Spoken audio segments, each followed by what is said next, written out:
ഭീകരവാദത്തെ യുദ്ധസമാനമായി കാണുമെന്ന പ്രധാനമന്ത്രിയുടെ പ്രഖ്യാപനം പുതിയ ഭാരതത്തിന്റെ നിലപാടാണെന്ന് ബിജെപി സംസ്ഥാന അധ്യക്ഷൻ രാജീവ് ചന്ദ്രശേഖർ. പാകിസ്ഥാന് ഭാരതം നൽകിയത് ചികിത്സയാണെന്നും ബിജെപി സംസ്ഥാന അധ്യക്ഷൻ ഡൽഹിയിൽ പറഞ്ഞു. ഭാരത സൈന്യം നീതി നടപ്പാക്കി. ഭീകരവാദത്തെയും അതിനെ പിന്തുണയ്ക്കുന്ന രാജ്യങ്ങളെയും ഇനി രണ്ടായി കാണില്ലെന്നും ഒരേപോലെയായിരിക്കും ഇതിനോട് ഭാരതത്തിന്റെ സമീപനമെന്നും മുൻ കേന്ദ്രമന്ത്രി കൂടിയായ രാജീവ് ചന്ദ്രശേഖർ കൂട്ടിച്ചേർത്തു.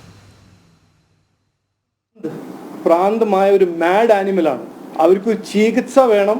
ആ ചികിത്സയാണ് മിന്നാന്ന് ഇന്ത്യൻ മിലിറ്ററി കൊടുത്തത്. ഈ റെസ്പോൺസിനെ കുറിച്ചും ഇന്ത്യയുടെ പുതിയൊരു ഡോക്ട്രിനെ കുറിച്ച് ഇന്നലെ സ്പഷ്ടമായിട്ട് ഒരു ക്ലാരിറ്റി കൊണ്ട് അദ്ദേഹം പറഞ്ഞു. അത് ഞാൻ ഇന്ന് ഷെയർ ചെയ്യാൻ ആഗ്രഹിക്കുന്നു. ഇതാണ് ഒരു പുതിയ നോർമൽ.